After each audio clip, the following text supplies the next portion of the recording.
안녕하십니까, 김영평 김은서입니다. 대학별 축제가 서강대학교 일반 학사 편입에 대해서 말씀드리도록 하겠습니다. 서강대학교 많은 학생들이 선호한 학교인데 매번 이렇게 학생들을 만났을 때 서강대학교에 대해서 말씀을 드리게 되면은 항상 모집 인원수가 너무 적어서 서강대학교에서 말씀드리기에 가장 불안한데, 근데 만약 맨날 결과를 보면은 항상 매년 결과를 보면은 의외로 모집 인원수가 적은데도 불구하고 꽤 많은 학생들이 붙고 있습니다. 그렇기 때문에 몇 명을 뽑나가 중요한 게 아니고 그 뽑는 인원이 본인이 된다는 생각으로 응시하시면은 곧 좋은 결과가 있을 거라고 말씀드릴 수 있습니다. 그러니까는 서강대학교 모집 인원 적다고 겁내지 마시고요. 본인이 그렇죠, 원하는 대학이고 원하는 과면은 자신 있게 지원해 보는 것도 나쁘지 않다고 생각합니다. 그러면 서강대학교가 어떤 형식의 문제를 출제하고 있는지 간략하게 한번 설명해 드리도록 하겠습니다.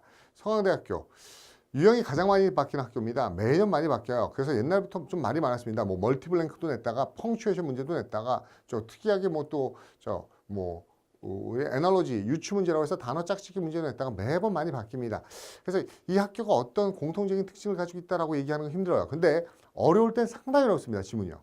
그래서 이 학교가 또 다 어휘나 지문이 어려워지면 굉장히 어려워지기 때문에 만만하게 봐야 되는 학교는 아닙니다. 상당히 까다로운 학교이기 때문에 전반적으로 작년에 나왔던 게 그대로 나온다. 이거를 기본적으로 우리가 보통 가져가지만 서강대는 어떻게 해서든지 변수가 있을 수 있는 학교라는 걸 염두에 두시면 됩니다. 작년 같은 경우에도 어떻게 되면 어휘가 한 문제 줄고 8문제 중이에요. 그렇죠? 문법은 3문제 줄어버려서 5문제 되고요. 논리 완성은 4문제가 늘어서 11문제가 되고요. 독해가 17문제 그대로예요. 근데 이게 또 그대로 유지될지는 또 별개 문제라는 거죠. 근데 이 변화에서도 약간의 변화들이 있었습니다.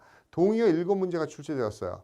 동의어 7문제가 출제되었는데 동의어가 그렇게 생각보다 쉬운 단어들은 아닙니다. 쉬운 단어들은 아니기 때문에 여러분들이 어휘력이 상당히 좀 까다로운 학교, 중앙대에 치지 못하지만 그래도 굉장히 어휘를 좀 까다로운 문제를 많이 내는 학교였다라는 정도 아시고 계시면 될 건데, 안 되면은 동의어가 어휘 문제가 안 되면 어떻게 한다? 논리 문제를 푼다. 그렇죠. 문맥상 많이 잡힌 학교 중에 하나예요. 전에는 안 잡혔었는데 최근 들어서 많이 문맥상 잡힌 학교이기 때문에 문맥상 잡는 문제로 푸시면 되고요. 문법 비중은 많이 줄었습니다. 그래서 문법이 그렇게 크게 까다롭진 않아요. 문법의 변별력은 크지 않습니다. 문법은 평상시 하던 대로 서강대 특화된 준비보다는 평상시에 하신 대로 하시면 충분히 좋은 점수가 있을 것 같습니다. 논리 완성의 비중이 크게 늘었는데 원블랭크 말고요. 특이한 게요. 3블랭크 문제를 추가시켰어요. 3개의 블랭크.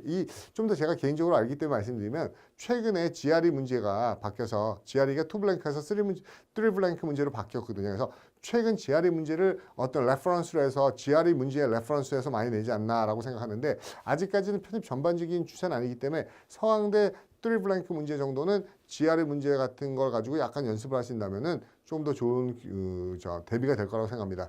GRE 3블랭크 문제가 필요하신 분들은 또한 게시판이나 응답실에 올려주시면 3블랭크 문제를 조금 더 잘 선별해서 서강대 문제에 맞게 연습할 수 있도록 해드리도록 하겠습니다. 그렇죠. 근데 생각보다 제시 단어들이 어려워요. 그래서 어휘력이 높다는 거, 그리고 새로운 유형의 3블랭크가 작년부터 나오기 시작했다는 거. 독해는요, 여지까지 출제된 지문의 내용을 살펴보면요, 굉장히 까다로운 철학, 사상, 사회학자 이런 지문들이 꽤 많이 나왔어요. 그런데 서강대 독해 특징은요, 아까 제가 논리 문제가 3블랭크라 했지만요, 독해 문제에서 블랭크를 너무 많이 냅니다. 제가 보기엔. 너무라는 건 좀 지나칠 정도라는 거예요. 옛날에 멀티블랭크처럼 독해 문제에 블랭크 문제가 상당히 많기 때문에 독해 문제를 주제 파악하는 것 외적으로 주제가 정말 어렵다 할지라도 블랭크 문제나 밑줄 추론 문제를 그 밑줄과 블랭크 주변에서 논리 추론 문제로 푸실 수 있다면은 상당히 좋은 점수를 맞으실 수 있을 거라고 장담합니다. 이 문제들도 보면은 보세요. 첫 번째 블랭크 A, B 채우는 거죠. 그렇죠? 그 다음에 또 뭡니까? 두 번째는 there of A, A가 문제가 좀 잘못 쓰였네요. 그렇죠? 그렇죠. 작가의 presentation most like that of what, 무엇에 가까운 건가. 그 다음에 infer 문제 이렇게 나와 있는데 블랭크 문제들이 꽤 많이 나오고 있다는 것. 그렇죠. 심지어 여기는 3문제이긴 하지만은 4째 문제 같은데 4개 문제가 마지막 문제를 제가 보여드렸는데 여기서는 이것도 냈네요. 골고루 냈네요. 그렇죠. 어디에 첨가해야 되는지 첨가 문제까지 냈죠. 이렇게 골고루 문제가 나오고 있지만은 독해 문제에서 빈칸 추론이 굉장히 많다는 거, 지층 추론과 빈칸 추론이 많다는 거. 이게 무슨 말씀을 드리고 싶은가 하면 전체 다 못 맞아도 빈칸과 지층만 맞으면 뭡니까? 건져낼 수 있는 겁니다. 그러니까 지문 내용이 이해 안 간다고 나와 있는 문제 4개를 다 틀릴 필요는 없다는 거예요. 그 중에서 확실히 풀 수 있는 것만 풀어내도 고득점 할 수 있다는 겁니다. 지문이 아주 어려웠을 경우입니다. 절대로 포기하지 마시고 보시고요.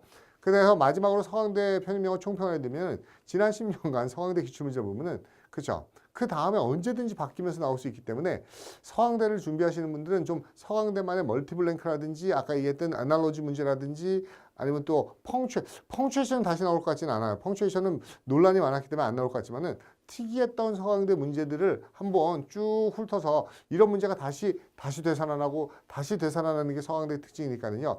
이렇게 어떤 문제가 되살아날지 모르니까 기존에 있었던 특이 유형의 서강대 문제를 미리미리 준비해 놓으신다면 어떻게 변형이 있어서 문제가 나오더라도 아마 여러분들이 그죠? 서강대에서 준비된 수험생으로 서강대 당당히 합격하실 수 있을 거라고 믿습니다.